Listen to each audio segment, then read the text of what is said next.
बागियों के मैदान में कूदने से बिहार के पहले चरण का चुनाव रोमांचक हो गया है। नवादा जिले की अरवल विधानसभा सीट से बीजेपी ने पूर्व विधायक का टिकट काटा तो वो निर्दलीय ही मैदान में कूद पड़े। विपक्षी दलों से लड़ने की तैयारी कर चुकी बीजेपी अब अपने ही बागी से परेशान है। पार्टी एक, विचारधारा एक और विधानसभा क्षेत्र भी एक, लेकिन दोनों नेता आमने सामने हो गए। एक दूसरे को हराने के लिए ताल ठोकने लगे। पार्टी का नाम बीजेपी और विधानसभा सीट का नाम अरवल। बीजेपी ने यहां से दीपक शर्मा को टिकट दिया और शर्मा जी ने नामांकन भी दाखिल कर लिया है, लेकिन पार्टी का ये फैसला बीजेपी के पूर्व विधायक चित्तरंजन शर्मा को हजम नहीं हुआ और वो बागी बन बैठे। दीपक शर्मा अरवल का बेटा होने की हुंकार भर रहे हैं, सामाजिक समर्थता और भाईचारे पर भी भाषण दे रहे हैं, लेकिन चित्तरंजन शर्मा उन्हें हराने की कसम खा रहे हैं और बीजेपी को सबक सिखाने की सौगंध ले रहे हैं। अरवल का बेटा है, अरवल के विकास के लिए आए हैं और यहाँ जो आपसी जो भाईचारगी और समाज का जो समरसता, इसका पहला ख्याल रखेंगे। भारतीय जनता पार्टी के मूल वोटर जो दलित अति पिछड़ा स्वर्ण व्यवसाय यही है और जब नेतृत्व करने में ये समाज पीछे रहेगा प्रदेश का तो भाजपा को गर्त में जाने से कोई रोक नहीं सकता है। 2010 के विधानसभा चुनाव में बीजेपी ने पांडव सेना के नेता चित्तरंजन शर्मा को टिकट दिया और वो कमल खिलाने में कामयाब भी रहे। 2015 में भी बीजेपी ने चित्तरंजन शर्मा पर भरोसा किया, लेकिन वो आरजेडी के रविंद्र सिंह से चुनाव हार गए। यही वजह है कि पार्टी ने इस बार चित्तरंजन का टिकट काट कर दीपक शर्मा को मैदान में उतारा है। 5 साल तक अपराधियों और दागियों के खिलाफ प्रवचन देने वाले नेताओं को चुनाव आते ही अपराधी और बाहुबली अच्छे लगने लगते हैं। कोई सीधे अपराधी को टिकट थमा रहा है तो कोई अपराधियों की पत्नी को उम्मीदवार बना रहा है। तमाम पार्टियां इन दागदारों को गले लगा रही हैं।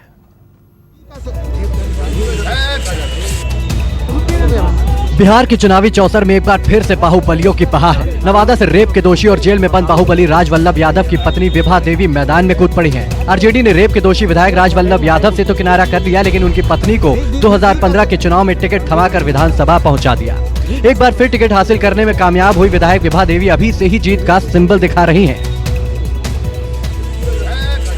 नवादा जिले के वारिसलीगंज सीट पर बाहुबली अपना दमखम दिखाने को तैयार है। पिछली बार बाहुबली अखिलेश सिंह की पत्नी और बीजेपी विधायक अरुणा देवी से हारे पूर्व जेडीयू विधायक और बाहुबली प्रदीप महतो को पार्टी ने इस बार टिकट नहीं दिया तो महतो ने अपनी पत्नी को निर्दलीय ही मैदान में उतार दिया।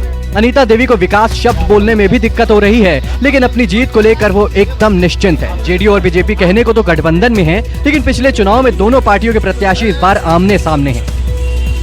दो पार्टी से हैं और उसके बीच में जाएंगे, जनता के बीच में जाना है। जनता अदालत है और जनता फैसला करेगी कौन अच्छा काम किए हैं। जनता के बीच में अदालत में जाना है, जनता फैसला करेगी कौन हमारे लिए अच्छा काम किए। वारिसलीगंज में देखिए, भर लखीसराय से गया तक कोई पुल नहीं बना, 33 फ्लोर का पुल बना, बिजली का जो है पावर ग्रिड बना, उसके बाद जो सिंचाई के अनेकों काम हुआ। चीनी मिल वाला वादा हम जब तक जाएंगे विधानसभा में रहेंगे उठाते रहेंगे। काम करना सरकार का है। विकास के लिए आपको कौन लोग वोट नहीं हुआ है, इसीलिए फिर हम लोग को विकास करने के लिए चाह रहे हैं। धन बल की ताकत से वो पार्टी से टिकट भी लेते हैं और चुनाव भी लड़ते हैं और फिर वो 5 साल सत्ता में रहते हैं। उससे सिवाय नुकसान के जनता का और कुछ होता नहीं है। बाहुबली को टिकट देके अपने आप को मजबूत समझती हैं कि हम बाहुबली को अगर देते हैं टिकट तो मेरी स्थिति बहुत अच्छी रहेगी, बहुत मजबूती से हम लोग आगे बढ़ेंगे। तो ऐसा कुछ है नहीं। बिहार में बाहुबलियों का चुनावी मैदान में कूदना नया नहीं है। शहाबुद्दीन से लेकर अनंत सिंह और रामा सिंह तक इस फहरिस्त में दर्जनों नाम है, लेकिन अब तो उनकी पत्नियां भी चुनावी समर में कूद रही हैं। नेताओं को आदर्श मानने वाले लोग सियासत के मौजूदा दौर से त्रस्त हैं। गांधी, लोहिया, जेपी और कर्पूरी की कर्मभूमि रहे बिहार के चुनावी समर में फिलहाल जिस तरह अपराधियों, बाहुबलियों और दागियों का बोलबाला है, और ये बात बेतिया के लोगों को काफी खल रही है। यहाँ के जो बेईमान हो गई है, नेता भी बेईमान है। धोखा बा, फरेब बा, भ्रष्टाचार बा, लोग के आंख में आंसू बा, अपराधी लोग के बोलबाला बा। ऐसा लोग से किनारा करे पड़ी। आज बिहार में कुछ ना बा। ये बिहार के चंपारण की आवाज है, वही पश्चिमी चंपारण जहां से बापू ने अपना पहला सत्याग्रह किया था। लेकिन वक्त के साथ बिहार के चुनावी समर में अपराधियों की एंट्री होती गई और दागियों का दबदबा बढ़ता चला गया।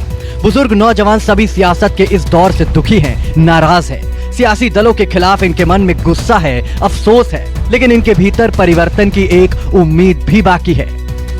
भाजपा का 80 MP जो है 4 सीटें है, और उसी तरह से आपको जदयू में भी है, RJD में भी है, और दल में बाहुबली लोग हैं। डबल मर्डर वाला है, उसको भी टिकट मिल रहा है, और अपहरण कांड वाला है, उसको भी टिकट मिल रहा है।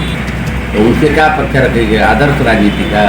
गांधी जी के, अंबेडकर जी के सबकर सपना चूर बा।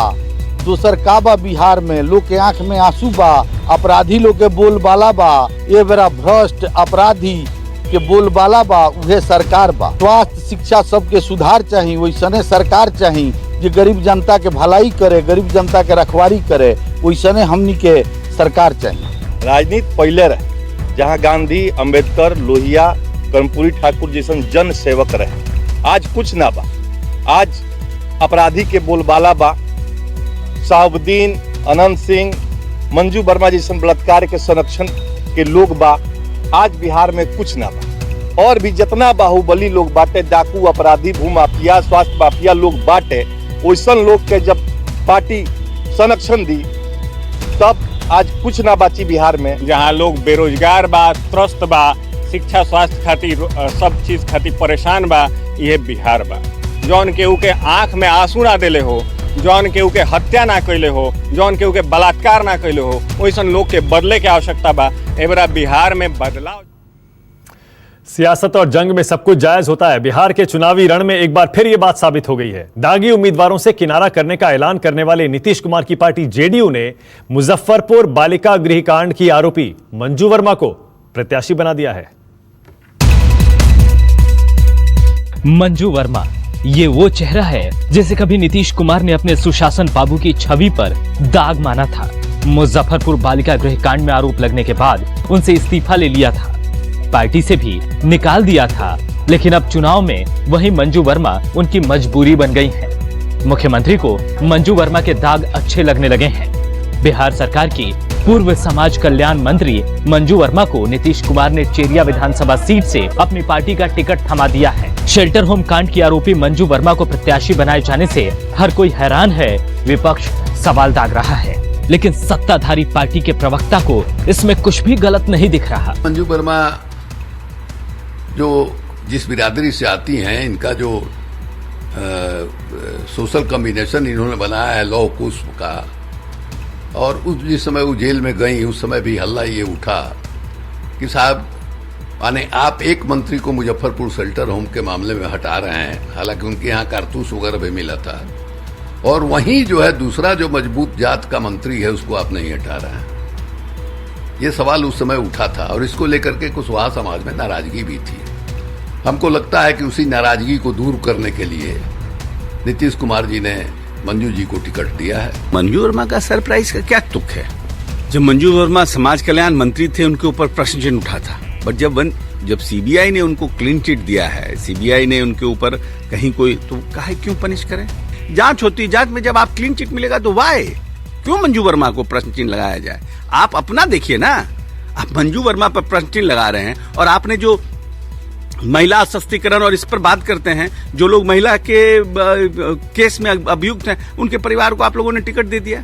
तो क्या मैसेज आप समाज में देना चाहते हैं? आप राजनीतिक शुचिता का प्रश्न चिन्ह नीतीश कुमार पर लगाते हैं। मुजफ्फरपुर बालिका गृह रेप कांड में करीब 34 बच्चियों के साथ रेप की पुष्टि हुई थी। तब मंजू वर्मा नीतीश सरकार में कैबिनेट मंत्री थी। मंजू वर्मा के पति पर मुख्य आरोपी ब्रजेश ठाकुर के संपर्क में रहने का आरोप लगा था।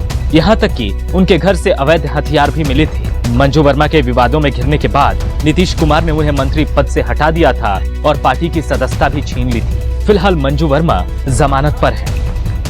अगर आपको हमारा ये वीडियो पसंद आया हो तो इसे लाइक और शेयर जरूर करें, और हाँ, हमें सब्सक्राइब और फॉलो करना ना भूलें, ताकि आप देश और दुनिया की कोई खबर मिस ना करें।